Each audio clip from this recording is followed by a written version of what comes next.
Welcome to the 300 Fusion Challenge.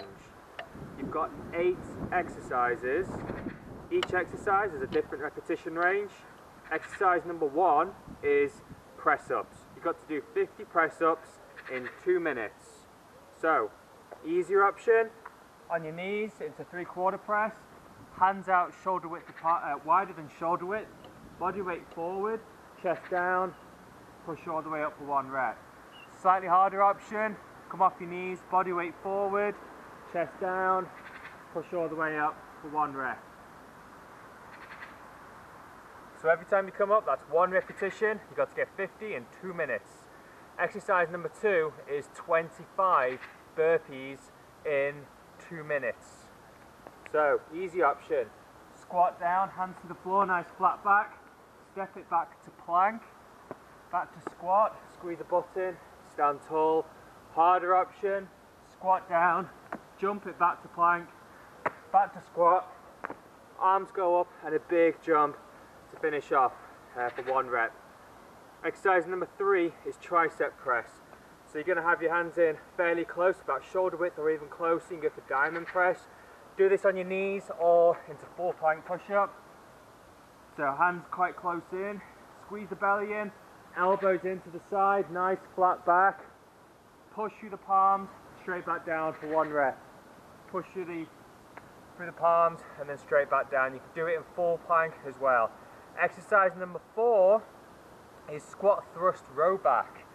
So start position, you're going to hold a squat position. You're going to do 1 row of the arms, so that's going to work the back muscles. Squat down, step it back to plank, easier option.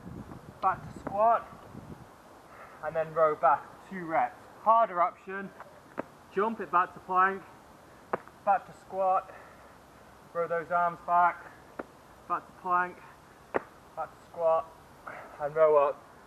So every time you do the row back, that's 1 rep. There's no standing up unless you need to rest. Exercise number 5 is lizard hop or mountain climbers. Easy option is mountain climbers, and there's 3 different progressions you can do as part of the 300 challenge. The easy progression, you go into plank. For 1 knee that comes to the chest, that's 1 repetition. So that'd be 2, 3, 4, all the way to 50. Slightly harder option, number 2, is 2 knees equals 1 rep. So 1, 2, 3.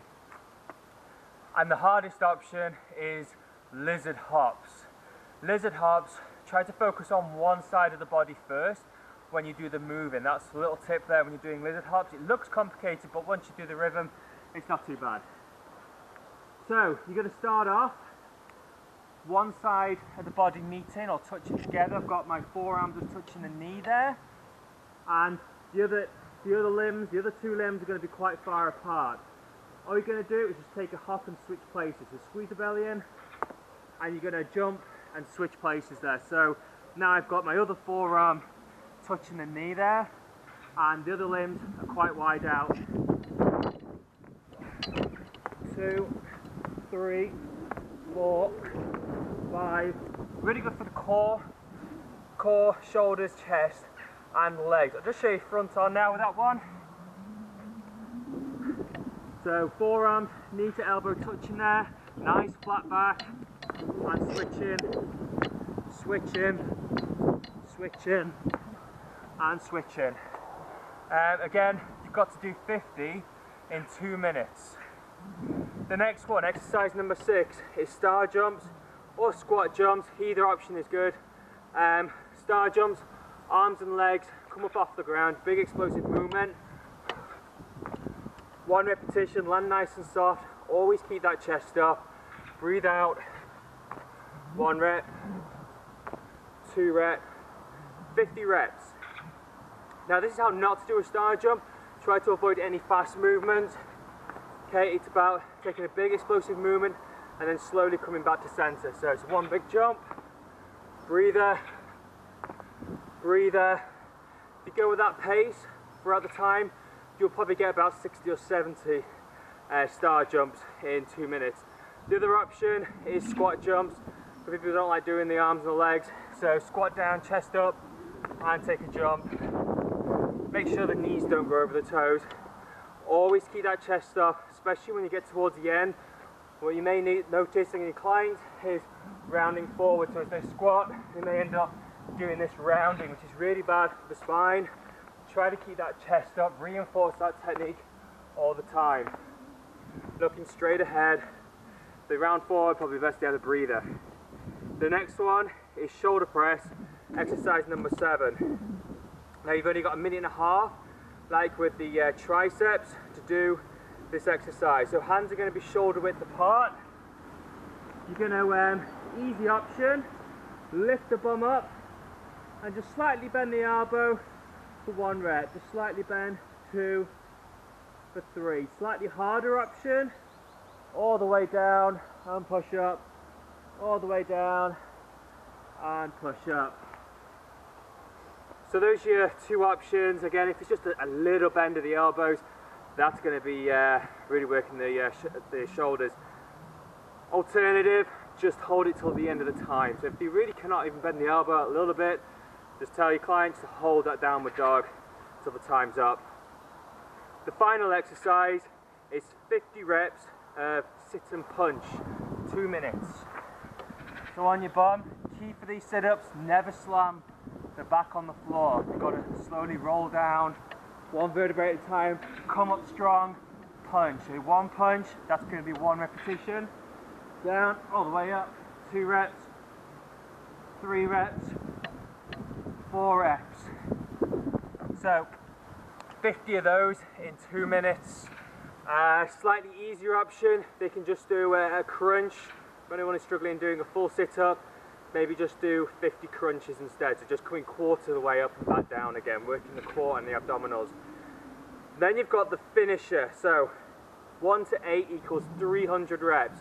And congratulations if you do end up doing all 300 reps. It is possible. I've taught this class a few times and I have about a 30%, 40% success rate on completing that challenge. It's tough, but it's really good fun.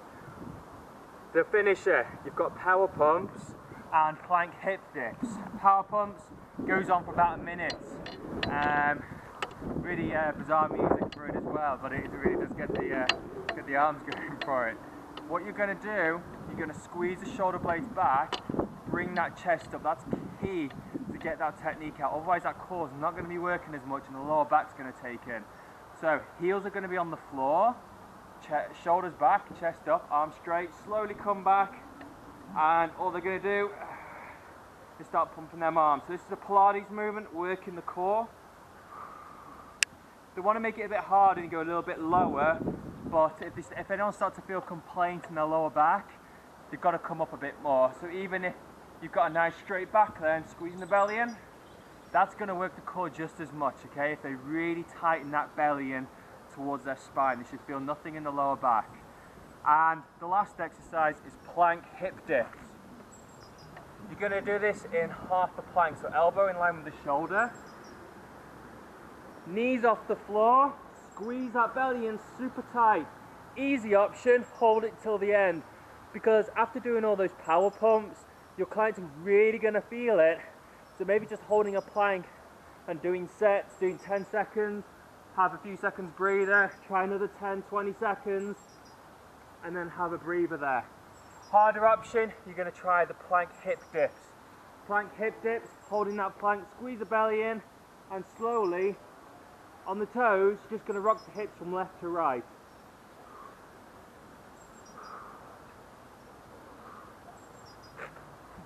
So we're using a dynamic motion there to really override that core a lot more than a regular static plank does.